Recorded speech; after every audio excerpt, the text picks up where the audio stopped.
జీ5 ఉండగా మీ favourite TV shows ని మీరు అస్సలు మిస్ అవ్వలేరు. Complete free. అంటే అందరూ విడిపోవడానికి విడాకులు అడిగితే నేను కలుసుకోవడానికి అడిగాను, అంతే.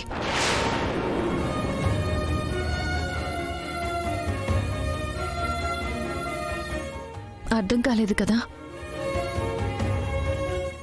నువ్వే చెప్పావు కదా పిన్ని, విడాకులకి సంతకాలు చేస్తే 6 నెలల్లో మంజూరవుతాయి అని. అంటే ఆ 6 నెలలు భార్యాభర్తలు కలిసి ఉండాలని కండిషన్ కూడా కోర్టు పెడుతుంది. ఆ 6 నెలల కోసమే ఆ సంతకాలు చేసింది.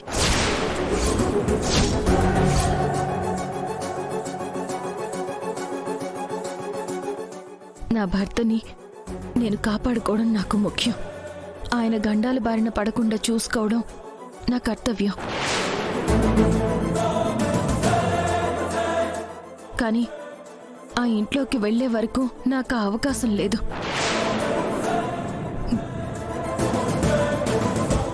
మా అత్తగారిని చూస్తే నన్ను ఇంట్లోకి రానివ్వడం లేదు. అందుకే ఆ ఇంట్లోకి వెళ్ళాలంటే నాకొక దారి దొరకాలి.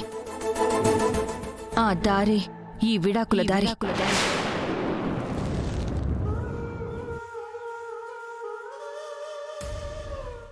ఏదేవైనా నువ్వు మాత్రం వెళ్ళటానికి వీల్లేదు. అయినా ఆయువు లేని వాడితో నువ్వే సుఖపడతావు. ఊపిరి ఎప్పుడు ఆగిపోతుందో తెలియని వాడితో నువ్వే బాగుపడతావు లక్ష్మి. ముఖ్యంగా నీ మీద ప్రేమ లేని వాడి ఇంటికి వెళ్తే నువ్వు పొందేది అవమానాలు తప్పితే మరేం ఉండదు లక్ష్మి. దయచేసి వెళ్ళకు లక్ష్మి. ఈ విషయంలో ఎవరు ఏం చెప్పినా నా నిర్ణయం మారదు పిన్ని. అది కాదు లక్ష్మి, నా మాట అనసూయ, నువ్వాగు.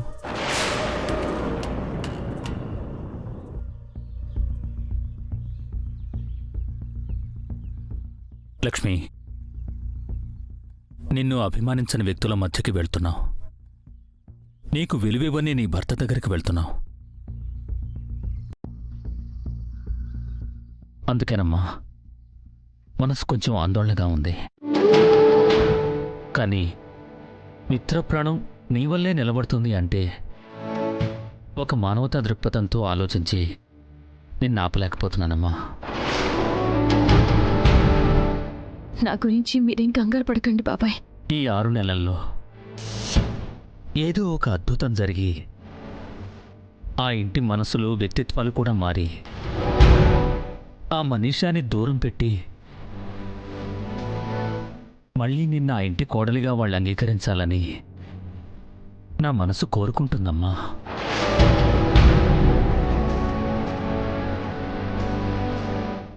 అదే జరగాలని ఆ భగవంతుణ్ణి కోరుకుంటున్నాను.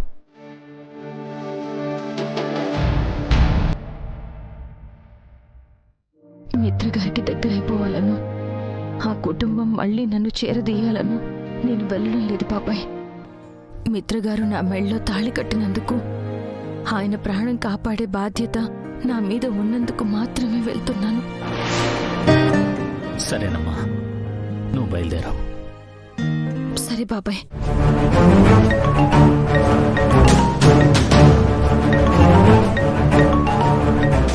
హలో,